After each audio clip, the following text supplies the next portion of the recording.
વડોદરા નજીક આવેલા ફાજલપુર મહીસાગર બ્રિજ પરથી એક હૃદયદ્રાવક અને ચકચારી ઘટના સામે આવી છે।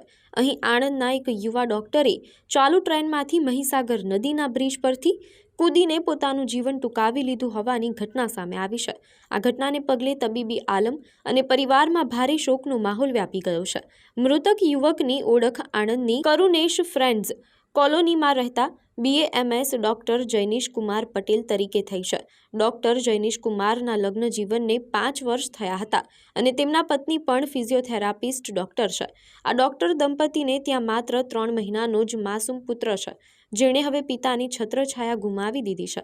મહીસાગરના ફાજલપુર રેલવે બ્રિજ પરથી જ્યારે ટ્રેન પસાર થઈ રહી હતી ત્યારે ડોક્ટર જૈનિશ કુમારે નીચે પડતું મૂક્યું હતું। જો કે ડોક્ટરે આત્મહત્યા કરી છે કે પછી ચાલુ ટ્રેનમાંથી પગ લપસવાને કારણે કોઈ દુર્ઘટના સર્જાઈ છે, તે રહસ્ય હજી સુધી અકબંધ છે। ઘટનાની જાણ થતાં જ વડોદરાની નંદેસરી પોલીસ ઘટના સ્થળે દોડી ગઈ હતી અને મૃતદેહનો કબજો મેળવી પોસ્ટમોર્ટમ અર્થે વડોદરાની સયાજી હોસ્પિટલ ખસેડ્યો હતો। હાલ પોલીસે અકસ્માત મોતનો ગુનો નોંધીને આ મામલે વધુ તપાસ હાથ ધરી છે।